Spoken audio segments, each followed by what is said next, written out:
Hey, what's going on, everybody? BDO 44 coming at you with another video. So, I was just thinking about Jerami Grant's situation. I touched in on it a little earlier because he said he didn't say. Let me get this right. It's been reported by sources that are out there around the Lakers that he would rather not join the Los Angeles Lakers because he doesn't want to play behind LeBron James. Plays a similar position, so he'd rather be a guy that ultimately that has a more prominent role. And furthermore, wants a max contract when he becomes a free agent.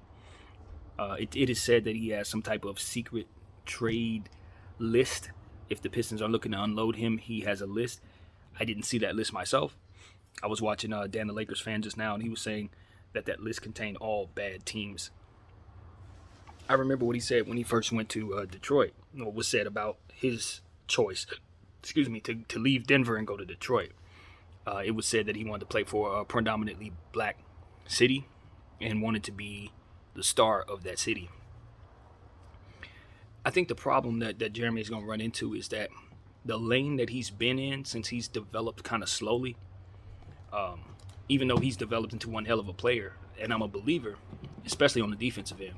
But, a lot of people remember how slowly he came along because he played for the Philadelphia 76ers and played for the OKC Thunder during the time when Westbrook had a lot of eyes on him and stuff like that. So it was one of those situations where people remember him throughout his progressions. We remember him with the Denver Nuggets, obviously, and how well he played there defensively, but he was still a complimentary piece, and he left Denver to go to Detroit, which was a head scratcher to a lot of people. But at that point, it was like it's incumbent upon him to prove that he is who he is, as in terms of who he's trying to show he is. But Detroit, the thing about Detroit is, Detroit was a city, not a city, a team that didn't have a whole lot of draft picks. So, it appeared as if that was the type of situation he wanted to be coming into. But the reality was they finally got that first pick and got a franchise player. So now they're building their team around Cade Cunningham, who's going to more than likely be a superstar himself. And he's going to have to play behind Cade Cunningham now. So it's like no matter where he goes, no matter what choices he makes, he can't seem to find a team that can give him what it is he's looking for. He thought Detroit was the type of franchise he could really get it going, but that's just not it. I think Jerami Grant, if the reports are true, I think he's probably going about it the wrong way. I don't want to say... See, this is the thing. I'm kind of conflicted about the opinion because on one hand, I can appreciate somebody wanting to do it on their own, start their own thing. Like, more small markets need more Jerami Grants, okay? More than anything, you want a guy who wants to take it upon himself and be a Dame Lillard type of guy, to believe in himself in such a way that he'll go to a place that isn't known for winning and take their bag and be that leader. The problem is, you have to understand that other teams are going to see you in the lane that they see that I just described. So when they get you there, they're going to want to bring in somebody better than you. You see what I'm saying?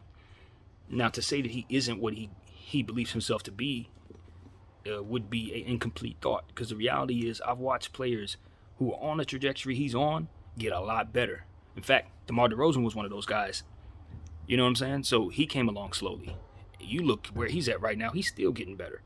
So I'm not here to tell you Jerami Grant can't be who it is he believes himself to be, because I see him on the exact same trajectory. He's moving the exact same way, getting better and better and better and better and better and better and better. Now, some of the issues he's had is been little injury issues here and there. So when he gets on a good run where he starts scoring 30 points and 8 rebounds a game, he ends up getting hurt, out for a while, comes back, and he has to work his way back into shape. So that's been the theme with him, is trying to stay healthy, trying to maintain that star level play. But I think it's one of those things where it's like he's going to have to understand that he has not proven what he's asking for. He will get the money, I think, because he's asking to go to teams that don't really have a lot. But he's going to end up running into the same issue that he ran into in Detroit. It's going to be one of two things. Either they're going to have their front office in place that's ready to build properly, as to which they're going to want better players, or he's going to go to an organization so bad that they're going to think he's something he's not and pay him that, and then he's going to always lose. Teams suck for a reason. That's what I want to say to Jerami Grant. Teams suck for a reason, bro. And whether they're in between their success or can't seem to find it, that is not a situation you want to seek out. Not if you're a basketball player who really believes in himself. You want to go to a place that can help you win, not a place that can give you a bag and you can start the process of proving you can do it by yourself. Because the reality is you cannot. You cannot, especially if you're going to a bad organization. Good organizations know how to build winners. Bad organizations are going to do what it is you're asking them to do, which is pay you max money when you are not a max player just yet. And so these are the type of things you need to understand. You look at the contracts that are around the league. You look at Darren Fox's contract. You look at certain other people's contract. It's like you have to understand this very, very simple concept. The max contract is a double-edged sword because on one hand, it's going to make you richer than you ever been, but it also locks you into a situation that probably isn't that great.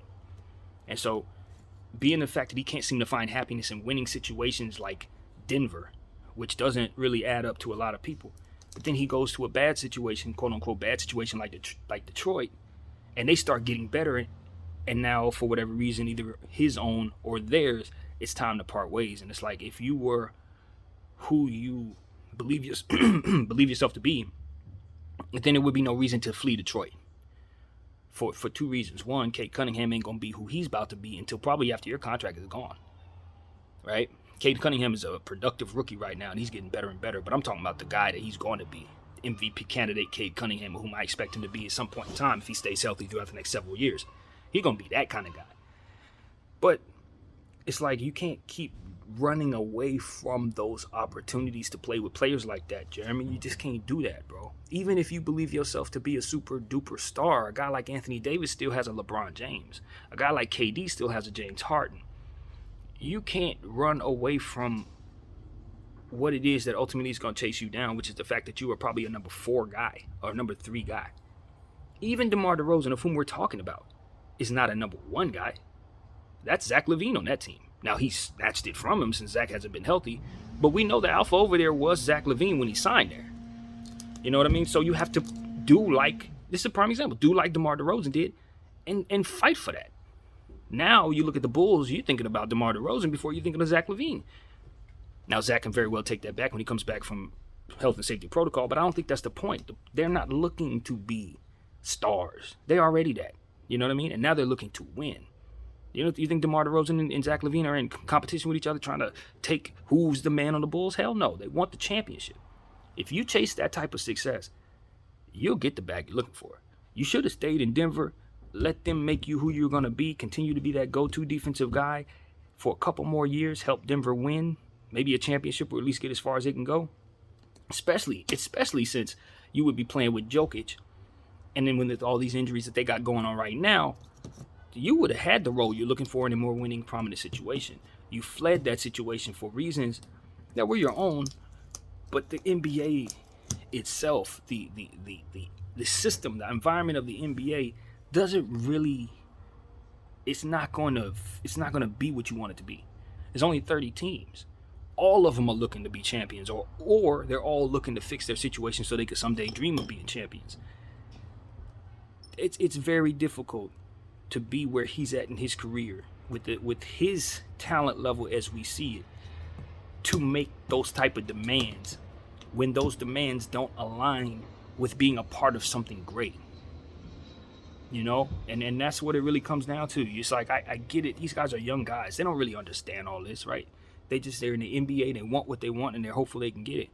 But you got to know what you're in as a whole once it comes to the NBA. You could very well get that contract you're looking for, and then you're going to find yourself in a situation where they may move you to a team that you don't want to go to anyway, right? Or you may find yourself in a situation that fits perfectly for you, but then the pressure to win is on you now. You know what I mean? And you have to prove that you're better than a bunch of guys that are more developed than where you're at, that are more naturally talented than what you are. This is one of those things you just have to have self-awareness, and you got to have a management team that's going to be honest with you about what it is you're asking for and how you can go about getting it. Now, that's not necessarily the money that I'm worried about. I think Jerami Grant can get paid, and probably overpaid, because of his skill set and the fact that people need positionless players that can do all the things that he can do. They're needed. But if he prices himself too high, he's going to be stuck. if he prices himself too low, well, not low, but if he goes to the worst possible team, he's going to be miserable, whether you know it or not. You're going to be miserable. I think he ran into Detroit. He went to Detroit at a good time. I really do, because Detroit was right at the beginning of the process, and now that process is underway. They got their pieces. If I'm Jerami Grant, I'm not even leaving Detroit. But like I said, I'm not sure if it's on him. It may be on Detroit now. They want to unload that contract. I don't know. I'm not sure. But, all in all, I just don't think Jerami Grant is asking for the best stuff for himself right now. What he should probably be looking for is a championship opportunity. You are closer to a win now player than you are to a rebuilding player, but you're asking to go to a rebuilding situation. That's not what you want. That's not what you want. You're gonna get to that situation, you're gonna hate it. I've watched enough basketball in my life to know that. You think you want this, but it's not what you want. Or the complete opposite. You look at a situation like back in the day when Chris Webber was traded to the Sacramento Kings. He was one of the most miserable people ever traded, and went on to have his best years, Hall of Fame career with the Kings. Made his name with the Kings. That's where you stamp Chris Webber. He's a Sacramento King. Like, you just don't really know. You got to let things play out. If you would ask me 3 years ago if Devin Booker should request a trade out of Phoenix, of course he should. That place was horrible. Wasn't going nowhere. You couldn't see nothing. Look at him now. Probably best team in the NBA. So it's like,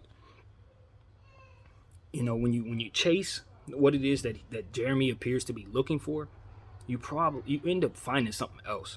That's what you end up finding. That's what I know. Now, I'm not saying he should want to come to the Lakers, because if I were him, I probably wouldn't be desiring to come to the Lakers. Even though I think he can help us, I think we're going to probably ask him to play center and do all kinds of stuff that probably ain't best for his game.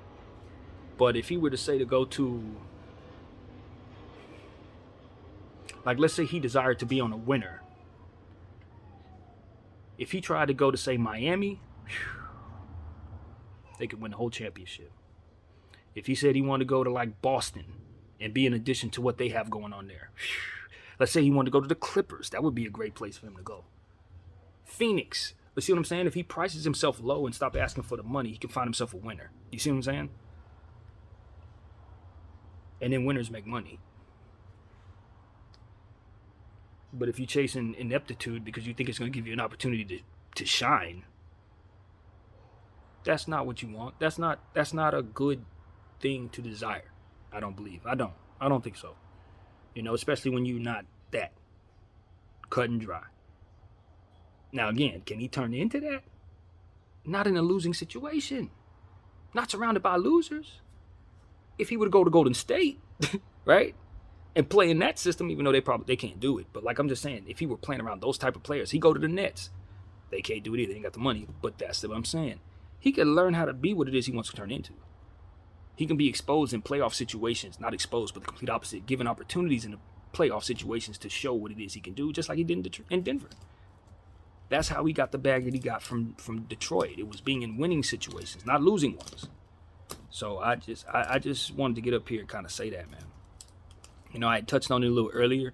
I wanted to be very respectful because it's not like I don't believe in Jerami Grant. He's not one of those guys that I'm saying, nah, he sucks. Nah, hell no. He's one of the best defenders out there. And he's grown tremendously with his three-point shot. Because I remember when he was a rookie, he couldn't shoot. Now he can shoot. So the trajectory for him to get better is there. But you will derail your entire career if you go to the wrong spot. You would derail your entire career if you're chasing ineptitude in terms of franchises so that you can shine. They suck for a reason, Jeremy. And look, I'm not saying nothing he don't already know. His whole family from the NBA. The whole family's in the league. Like the Grant family. I remember his dad, Harvey. Obviously, Horace was a Laker, won a championship with us. His brother's in the league right now. Like, they know how this works. I think it's time to sit Jerami down and just let him know that he's chasing the wrong thing right now. Chase winning, bro, even if it's a one-year deal. You can see a guy like Jerami Grant could ask for $12 million for a one-year deal, go to a team like Phoenix, be their starting power forward, win a championship, and then get the bag he's looking for. You see what I'm saying? But as long as the last thing we've seen from you is playing in Detroit, which nobody's watching anyway, and then the last thing we remember from that is you leaving a winning situation where you fit perfectly. I mean, it's just, I like Aaron Gordon, but I like Jerami Grant even more. That's your bag. That's your spot. I don't know, man. I don't know. I just think people be asking for the wrong things, bro. Anyway, that's what I got to say, man. My name is BDF44. Thank y'all for watching. I'm out.